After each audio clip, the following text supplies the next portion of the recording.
Hello everyone. हम पढ़ रहे थे वाइल्ड लाइफ प्रोटेक्शन एक्ट। और उसमें हमारे दो टॉपिक रह गए थे, जिसमें से एक है क्लोज्ड एरिया। चैप्टर नंबर 4 पढ़ रहे थे मतलब। तो चैप्टर नंबर 4 में क्लोज्ड एरिया तो ओमिट हो गया है। तो सेक्शन नंबर 37 था, जो कि था डिक्लेरेशन ऑफ क्लोज्ड एरिया, तो उसको ओमिट कर दिया गया wild life protection amendment act 2002 से, जो कि एप्लीकेबल हुआ 1 अप्रैल 2003 से। अब उसके बाद है सेंचुरीज और national park declared by central government. तो अब इसमें बात हो रही है कि सेंचुरीज और नेशनल पार्क जो कि डिक्लेयर किए जाते हैं सेंट्रल गवर्नमेंट के द्वारा। तो स्टार्ट होता है सेक्शन नंबर 38 से, जो है power of central government to declare area से सेंचुरी और नेशनल पार्क। तो जब भी स्टेट गवर्नमेंट ने लीज करके अदरवाइज ट्रांसफर किया है कोई भी एरिया जो भी उनके कंट्रोल में था, और जो कि एक एरिया ऐसा नहीं है जिसको सेंचुरी बोला जा सके, सेंट्रल गवर्नमेंट के पास ट्रांसफर किया है, तो सेंट्रल गवर्नमेंट अगर सेटिस्फाई हो जाता है कि जो कंडीशन सेक्शन 18 की है, जो स्पेसिफाइड है सेक्शन 18 में, वो अगर फुलफिल हो रही है इन रिलेशन, जो कि वो एरिया है मतलब उस एरिया के रिलेशन में जो कि ट्रांसफर किया गया है उनके पास, तो वो डिक्लेयर कर सकते हैं उस एरिया को नोटिफिकेशन इशू करके सेंचुरी। और जो प्रोविजन होंगे सेक्शन 18 से लेके 35 तक, 18 और 35 भी दोनों इंक्लूसिव, वो सारे यहाँ पे एप्लीकेबल हो जाएंगे। और सेक्शन 54 एंड 55 भी अप्लाई हो जाएगा, जिसको भी यहाँ पे सेंचुरी बनाया गया है, मतलब जिस एरिया को यहाँ पे सेंचुरी डिक्लेयर किया गया है, जैसे कि सेंचुरी डिक्लेयर किया जाता है स्टेट गवर्नमेंट के द्वारा। अब सबसेक्शन 2 है कि जहाँ पे सेंट्रल गवर्नमेंट जो है वो यहाँ पे कंडीशन जो कि स्पेसिफाइड है सेक्शन नंबर 35 में, अगर फुलफिल होती है किसी एरिया में, जो कि स्पेसिफाइड है सबसेक्शन 1 में, और इससे फर्क नहीं पड़ता कि उसको डिक्लेयर किया गया है या नहीं डिक्लेयर किया गया सब सेंचुरी सेंट्रल गवर्नमेंट या स्टेट गवर्नमेंट के द्वारा, तो वो यहाँ पे क्या कर सकते हैं, नोटिफिकेशन इशू करके नेशनल पार्क डिक्लेयर कर सकते हैं। मतलब सेंट्रल गवर्नमेंट जो है, जो भी कंडीशन स्पेसिफाइड है सेक्शन 35 में वो फुलफिल होती हैं, और सब सेक्शन 1 की, और इससे फर्क नहीं पड़ता कि वेदर और नॉट जो कि डिक्लेयर्ड हुआ है यहाँ पे सब सेंचुरी सेंट्रल गवर्नमेंट या स्टेट गवर्नमेंट द्वारा। तो उसके बाद यहाँ पे सेंट्रल गवर्नमेंट जो है वो इसको डिक्लेयर कर सकते हैं नोटिफिकेशन करके नेशनल पार्क। और जो प्रोविजन होंगे section 35, 54 and 55 to be such national park को अप्लाई हो जाएंगे, नेशनल पार्क जो कि डिक्लेयर किया जाता है जैसे कि स्टेट गवर्नमेंट के द्वारा वैसे ही। फिर जो भी सेंचुरी या नेशनल पार्क डिक्लेयर किए गए हैं यहाँ पे सेंट्रल गवर्नमेंट के द्वारा, तो जो duties chief wild life warden जो कि sub section 1 and sub section 2 में डिस्चार्ज करता था, एक्सरसाइज करता था, वो यहाँ पे कौन करेगा, यहाँ पे डायरेक्टर, क्योंकि यहाँ पे सेंट्रल गवर्नमेंट ने यहाँ पे ये किया हुआ है, इसको डिक्लेयर किया गया हुआ है। तो जो सेंट्रल गवर्नमेंट है, तो सेंट्रल गवर्नमेंट का चीफ वाइल्ड लाइफ वार्डन तो होता नहीं है, तो यहाँ पे कौन होगा, यहाँ पे डायरेक्टर या फिर कोई अदर ऑफिसर जो भी ऑथराइज किया गया होगा डायरेक्टर के बिहाफ में, एंड रेफरेंसेस जो भी होंगे। और जो भी रेफरेंसेस है यहाँ पे, जहाँ पे भी स्टेट गवर्नमेंट होगा वहाँ यहाँ पे सेंट्रल गवर्नमेंट माना जाएगा, उन सेक्शंस में जहाँ पे भी स्टेट गवर्नमेंट होगा वहाँ पे सेंट्रल गवर्नमेंट मानेंगे जब भी हम यहाँ की बात कर रहे होंगे। और जो भी लेजिस्लेचर ऑफ स्टेट होगा उसको यहाँ पे पार्लियामेंट मानेंगे, मतलब जैसे स्टेट में लेजिस्लेचर होती है और यूनियन लेवल पे क्या होता है, पार्लियामेंट होता है। अब उसके बाद है चैप्टर नंबर 4A, जो है central zoo authority and recognition of जू। ये चैप्टर का नाम है। ये स्टार्ट होता है सेक्शन नंबर 38A से। तो सबसे पहले constitution of central zoo authority. तो सेंट्रल गवर्नमेंट जो है वो कॉन्स्टिट्यूट करेगी यहाँ पे एक बॉडी जिसको सेंट्रल जू अथॉरिटी बोलेंगे, और यहाँ के बाद जब भी ये चैप्टर रेफर होगा, मतलब उस चैप्टर के बाद उसको अथॉरिटी बोला जाएगा।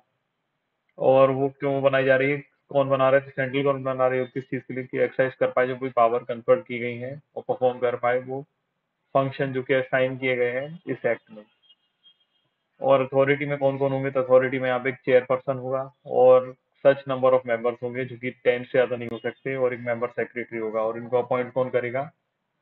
तो ये अपॉइंट बाय होंगे सेंट्रल गवर्नमेंट के द्वारा अपॉइंटेड होंगे।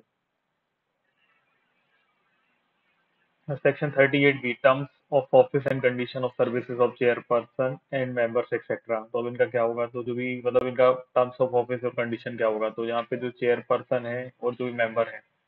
मेंबर सेक्रेटरी को छोड़ के, वो अपना ऑफिस होल्ड कर पाएंगे 3 साल से ज्यादा नहीं, मतलब 3 साल तक होल्ड कर पाएंगे, और जैसा कि स्पेसिफाई किया होगा सेंट्रल गवर्नमेंट इस बिहाफ में। अगर चेयरपर्सन चाहे जो भी या मेंबर है, मतलब या फिर जो भी चेयरपर्सन या मेंबर जो भी है वो अपना रिजिग्नेशन देंगे, रिजाइन अगर देना चाहते हैं तो किसको देंगे, सेंट्रल गवर्नमेंट को रिजाइन कर सकते हैं अपने ऑफिस से, या तो चेयरमैन या तो जो मेंबर, मतलब जो भी है। अब सेंट्रल गवर्नमेंट भी उनको रिमूव कर सकती है उनके ऑफिस से, ऑफ चेयरपर्सन या मेंबर, मतलब सेंट्रल गवर्नमेंट भी रिमूव कर सकती है ऑफिस से उनको, या तो चेयरपर्सन को या मेंबर को, जो भी रेफर किए गए सबसेक्शन 2 में, अगर वो अनडिस्चार्ज इंस्टॉलमेंट हो गए हैं, या फिर उनको कन्विक्शन या सेंटेंस हो गई है इम्प्रिजनमेंट किसी ऑफेंस से रिलेटेड, जो भी सेंट्रल गवर्नमेंट को लगता है कि ये इन्वॉल्व है मॉरल टर्पिट्यूड से रिलेटेड,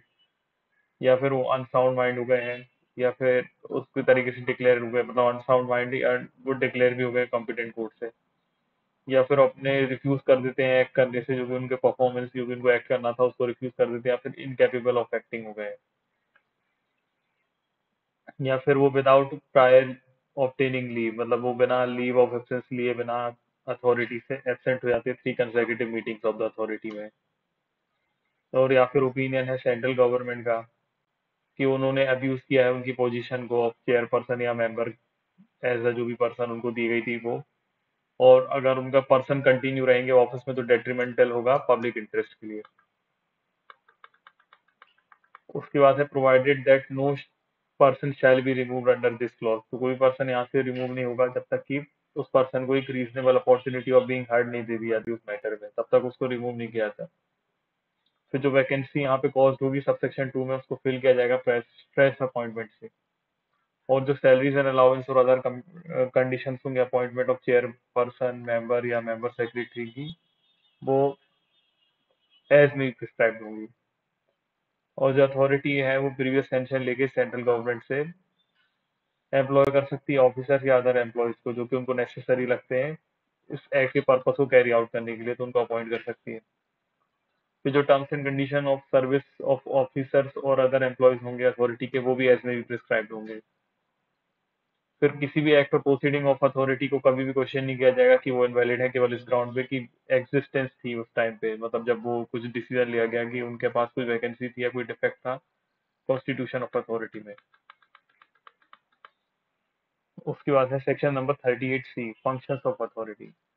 तो जो अथॉरिटी है वो फॉलोइंग फंक्शंस परफॉर्म करती है, नेमली कौन कौन से, सबसे पहले स्पेसिफाई करती है मिनिमम स्टैंडर्ड्स, जिस तरीके से किसी तरीके की हाउसिंग अपकीपिंग या वेटनरी केयर ऑफ एनिमल जो भी जू में रखे जाएंगे उनके साथ होगी। फिर किस तरीके से इवेल्युएट या असेस करना है फंक्शंस ऑफ जू, और क्या स्टैंडर्ड्स और नॉर्म्स होंगे जो कि प्रिस्क्राइब करना है, मतलब प्रिस्क्राइब करना है। उसके बाद रिकॉग्नाइज या डी रिकॉग्नाइज भी कर सकते हैं जूस वगैरह को। उसके बाद आइडेंटिफाई करेंगे endanger species of wild animals क्या होते हैं, या कैप्टिव ब्रीडिंग, और असाइन करेंगे रिस्पॉन्सिबिलिटी किसी जू के रिगार्ड में। फिर उनको कोऑर्डिनेट करना है यहाँ पे एक्विजिशन एक्सचेंज और लोनिंग ऑफ एनिमल्स वगैरह से ब्रीडिंग पर्पस के लिए, जो लोन एक्सचेंज या एक्विजिशन वगैरह की जाती है। फिर उनको इंश्योर करना है कि मेंटेनेंस हो स्टडी बुक्स वगैरह जो कि एंडेंजर स्पीसीज की हैं, एनिमल ब्रीड की हैं, कैप्टिविटी की। फिर उनको आइडेंटिफाई करना है प्रायोरिटीज एंड थीम्स जो भी रिगार्ड है डिस्प्ले कैप्टिव एनिमल्स इन जू वगैरह से रिलेटेड। और फिर coordinate training zoo personnel in India और आउटसाइड इंडिया भी बनाना है उनको। फिर उनको coordinate research in captive breeding and educational program for the purpose of zoo वगैरह से भी बनाना है उनको। फिर उनको प्रोवाइड करना है टेक्निकल और अदर असिस्टेंस जू को, कि उनका किस तरीके से प्रॉपर मैनेजमेंट या डेवलपमेंट हो पाए साइंटिफिक लाइंस पे। और परफॉर्म करना है वो अदर फंक्शंस जो कि उनको नेसेसरी लगते हैं इस एक्ट के पर्पस को कैरी आउट करने के लिए, जू से रिलेटेड जो भी उनको नेसेसरी अदर फंक्शंस लगते हैं इस एक्ट के हिसाब से पर्पस कैरी आउट करने के लिए, तो वो। फिर 38D है procedure to be regulated by the authority. तो जो अथॉरिटी है तब मिलेगी जब उनको नेसेसरी लगता है, और उस टाइम उस प्लेस पे मिलेगी जो कि चेयरमैन उनको बताएगा। और अथॉरिटी रेगुलेट कर सकती है अपना खुद का प्रोसीजर। और जो भी ऑर्डर्स और डिसीजंस होंगे अथॉरिटी के वो ऑथेंटिकेट किए जाएंगे मेंबर सेक्रेटरी के द्वारा, या फिर कोई अदर ऑफिसर अथॉरिटी का ड्यूली ऑथराइज किया गया मेंबर सेक्रेटरी के द्वारा इस बिहाफ में, तो वो भी कर सकता है। फिर 38E है grants and loans to authority and console constitution of fund. तो सेंट्रल गवर्नमेंट जो है ड्यू अप्रोप्रिएट करके पार्लियामेंट में लॉ बना के इस बिहाफ में वो यहाँ पे अथॉरिटी को ग्रांट और लोन दे सकती है, और कुछ सम ऑफ मनी दे सकती है जो कि गवर्नमेंट को नेसेसरी लगता है यहाँ पे देना चाहिए। फिर जो कॉन्स्टिट्यूटेड फंड है यहाँ पे उसको सेंट्रल जू अथॉरिटी फंड बोलेंगे, और उसको क्रेडिट कर दिया जाएगा, उसमें वो क्रेडिट कर दिए जाएंगे जो भी ग्रांट्स हैं लोन्स हैं जो कि अथॉरिटी को दिए जा रहे हैं सेंट्रल गवर्नमेंट के द्वारा, और सारी फीस और चार्जेस जो भी रिसीव हुए अथॉरिटी को इस एक्ट में, जो भी सम वगैरह वो रिसीव करती है अथॉरिटी फ्रॉम अदर सोर्सेज जो भी डिसाइड किए जाते हैं यहाँ पे सेंट्रल गवर्नमेंट के द्वारा। और जो भी फंड यहाँ पे रिफर किया गया है सबसेक्शन 2 में, उसको अप्लाई किया जाएगा किसके लिए, तो सबसे पहले सैलरी वगैरह का पे आउट करने के लिए, अलाउंस वगैरह देने के लिए, या फिर अदर रेमुनरेशन किसी मेंबर की हैं, ऑफिसर्स की हैं, अदर एम्प्लॉयज की हैं अथॉरिटी के, तो वो उनको देने के लिए। फिर जो भी एक्सपेंसेस होते हैं अथॉरिटी के, अगर वो कुछ फंक्शंस वगैरह डिस्चार्ज करते हैं इस चैप्टर में, या एक्सपेंसेस ऑब्जेक्ट मतलब और expenses on object and other purpose जो कि ऑथराइज होते हैं सेक्ट में उनके थ्रू होते हैं। फिर अथॉरिटी जो है वो यहाँ पे मेंटेन करेगा प्रॉपर अकाउंट्स और other relevant records, annual statements भी बनाएगा उन अकाउंट्स का उस फॉर्म में जैसा कि प्रिस्क्राइब होगा यहाँ पे सेंट्रल गवर्नमेंट के द्वारा, और वो कंसल्टेशन करके किससे, controller and auditor general of India से। और जो भी अकाउंट्स ऑफ द अथॉरिटी हैं उनको ऑडिट करेगा कौन यहाँ पे, तो कंट्रोलर एंड ऑडिटर जनरल करेगा उन टाइम पीरियड के अंदर, मतलब सच इंटरवल्स लिखा हुआ है जैसा कि स्पेसिफाई किए जाएंगे बाय हिम, और एक्सपेंडिचर इनकर हुआ इसमें से ऑडिट करने का वो पेबल किया जाएगा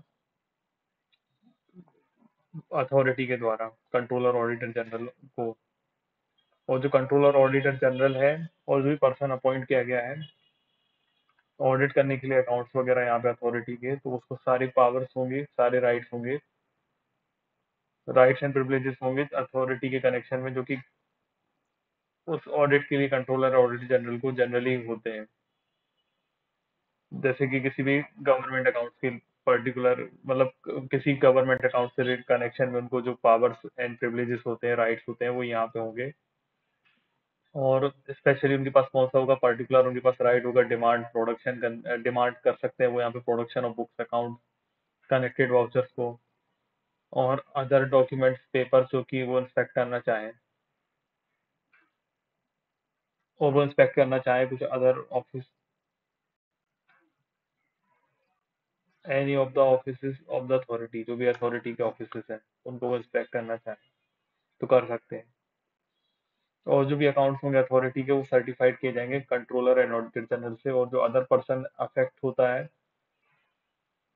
इस पे हाथ नहीं, मतलब जो भी अदर पर्सन अपॉइंट किया जाता है, मतलब जो अकाउंट्स ऑफ अथॉरिटी है उनको सर्टिफाइड करता है तो कंट्रोलर ऑडिटर जनरल या फिर कोई अदर पर्सन जो भी अपॉइंट होगा इस बिहाफ में, और उसकी ऑडिटेड रिपोर्ट के साथ उसको एनुअली फॉरवर्ड कर दिया जाएगा सेंट्रल गवर्नमेंट के पास अथॉरिटी के द्वारा। 38F है एनुअल रिपोर्ट, तो जो अथॉरिटी है वो प्रिपेयर करती है यहाँ पे उस फॉर्म में और उस टाइम में जो कि फाइनेंशियल ईयर का है, मतलब बताया होता है कि अथॉरिटी जो है वो उस फॉर्म में और उस टाइम पीरियड के अंदर वो ईच फाइनेंशियल ईयर के लिए यहाँ पे जैसे कि प्रिस्क्राइब हो अपने एनुअल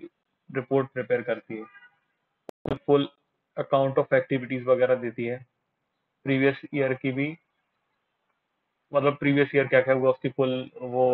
एक्टिविटीज का अकाउंट देती है और फॉरवर्ड करती है कॉपी उसको सेंट्रल गवर्नमेंट के पास। फिर 38G है annual report and audit report to be laid before parliament. अब सेंट्रल गवर्नमेंट के पास जब यहाँ पे ये एनुअल रिपोर्ट आ जाती है तो वो उस एनुअल रिपोर्ट को मेमोरेंडम ऑफ एक्शन जो भी उसने लिए हैं जैसा कि वो रिलेट होते हैं किसी सेंट्रल गवर्नमेंट के, और जो भी रीजंस हैं अगर उन्होंने कुछ भी मतलब यहाँ पे सेंट्रल गवर्नमेंट जो है सेंट्रल गवर्नमेंट यहाँ पे क्या करती है एनुअल रिपोर्ट को जो मेमोरेंडम ऑफ एक्शन उन्होंने लिया है रिकमेंडेशन पे जैसा कि वो सेंट्रल गवर्नमेंट से रिलेट करते हैं, और अगर उन्होंने कोई नॉन एक्सेप्टेंस किया है किसी भी रिकमेंडेशन का, तो वो उसके साथ साथ वो रिपोर्ट जो रहता है ऑडिट रिपोर्ट, उसको जैसे ही वो आती है उनको ईच हाउस ऑफ पार्लियामेंट के पास ले डाउन करती है। अब सेक्शन 38 ऐसे रिकॉग्निशन ऑफ जू। तो कोई भी जू यहाँ पे ऑपरेट नहीं होगा जब तक वो यहाँ पे रिकॉग्नाइज नहीं कर दिया जाता अथॉरिटी के द्वारा। अब लेकिन प्रोवाइडेड दैट में लिखा हुआ है कि जू जो पहले से ऑपरेट हो रहे थे कमेंसमेंट होने के wild life protection amendment act 1991 के आने के पहले, तो वो ऑपरेट हो जाएंगे,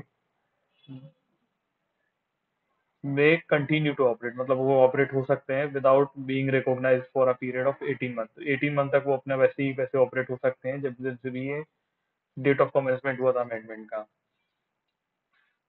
और अगर उनने एप्लीकेशन लगा दी यहाँ पे रिकॉग्निशन मांगने के लिए उस पीरियड में, तो वो कंटिन्यू कर सकते हैं जब तक कि उनकी एप्लीकेशन फाइनली डिसाइडेड नहीं हो जाती या विड्रॉल नहीं हो जाता यहाँ पे इन केस ऑफ रिफ्यूजल।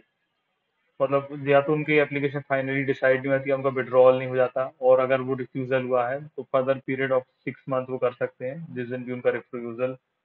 की डेट ऑफ रिफ्यूजल था उससे 6 मंथ तक वो कर सकते हैं। फिर ऑन कमेंसमेंट ऑफ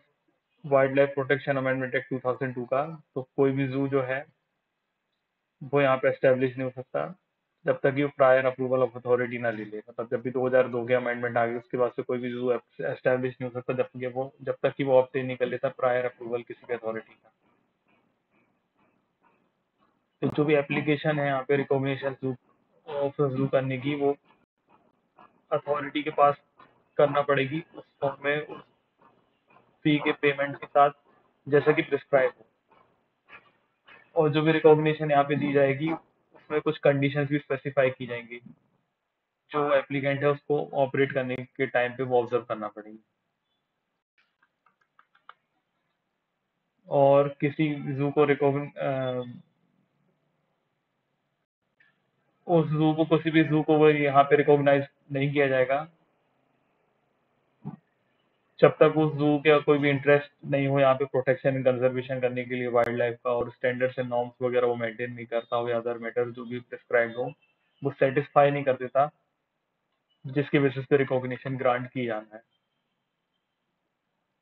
फिर किसी भी तरीके की रिकॉग्निशन ऑफ जू को है हम यहाँ पे रिजेक्ट नहीं कर देंगे जब तक एप्लीकेंट को एक अपॉर्चुनिटी नहीं दे देते बीइंग हर्ड, मतलब एक बार उसको सुन लिया जाएगा।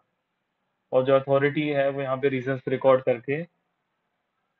कैंसिल भी कर सकती है, सस्पेंड भी कर सकती है रिकॉग्निशन जो भी ग्रांट की गई है अंडर सबसेक्शन 4 में, तो उसको कैंसिल भी कर सकती है और सस्पेंड भी कर सकती है यहाँ पे अथॉरिटी चाहे तो, जो कि सबसेक्शन 4 में उसने दे दी है।